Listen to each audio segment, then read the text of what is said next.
বাংলাদেশের অস্থির পরিস্থিতিতে সে দেশে কর্মরত ভারতীয় নাগরিকেরা নিরাপত্তার অভাব বোধ করে দেশে ফিরে আসছেন। মঙ্গলবার আখাউড়া সীমান্ত দিয়ে শতাধিক ভারতীয় নাগরিক বাংলাদেশ থেকে দেশে ফিরে আসলেন।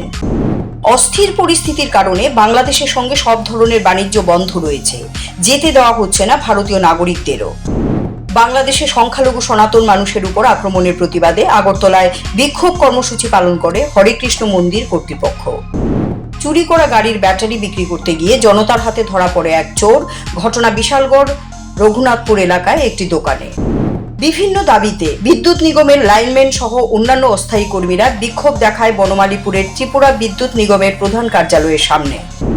পারিবারিক বিবাদকে কেন্দ্র করে স্ত্রী পুত্রকে ছুরি দিয়ে হত্যার চেষ্টার পরেই নিজেই আত্মহত্যার চেষ্টা এক ব্যক্তির।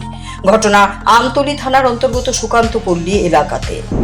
রাজধানীর বিজয় কুমার বালিকা বিদ্যালয়ে মঙ্গলবার পুর নিগমের মেয়র তথা বিধায়ক দীপক মজুমদারের হাত ধরে এক অনুষ্ঠানের মধ্য দিয়ে আইটি ল্যাবের উদ্বোধন হয়।